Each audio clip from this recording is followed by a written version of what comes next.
जाओ जिस जिस रो पीनी है रो बस बनाने लगे गन्ने का जूस और जो है।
हाँ जी चाचा वो बिस्मिल्लाह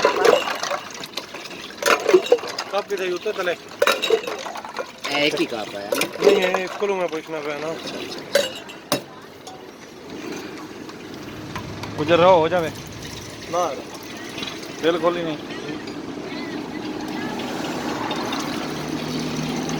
फुल मोती ये दे बंदे कीते नजराने वे हंजुआं दे नहीं डोले पसंद